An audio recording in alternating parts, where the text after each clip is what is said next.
அஸ்ஸலாமு அலைக்கும். மண்ணை அள்ளி உணவில் கொட்டிய ஒரு சிறுவன் இன்று உலகமே வியக்கும் மக்காவின் தலைமை இமாம். இது எப்படி சாத்தியம்னு தெரியுமா?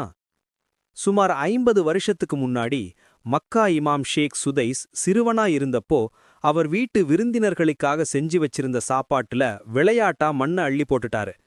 இத பார்த்த அவரோட தாயாருக்கு பயங்கரமான கோபம். ஆனா அந்த கோபத்திலையும் அவங்க ஒரு தப்பான வார்த்தையை கூட சொல்லல. கை உயர்த்தி ஒரு துவாவ சொன்னாங்க.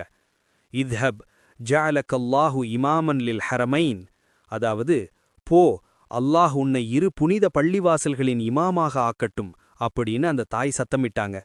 இன்னைக்கு அதே சுதைஸ் அழுதுகிட்டே சொல்றாரு. ஜும்மா மேடையில அழுதுகிட்டே இந்த விஷயத்தை நேரடியா சொன்னாரு. அன்னைக்கு என் அம்மா கோபத்துல என்ன சபிச்சிருந்தா என் நிலை என்னவாகி இருக்கும்? அந்த தாயின் துவா தான் இன்னைக்கு என்ன இந்த இடத்துல நிக்க வச்சிருக்கு.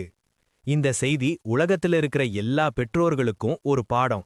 நீங்க திட்டுற வார்த்தை கூட உங்க பிள்ளைகளோட வாழ்க்கையை மாத்தலாம். அதனால கோபத்திலையும் நல்லதையே சொல்லு. Download ShareChat.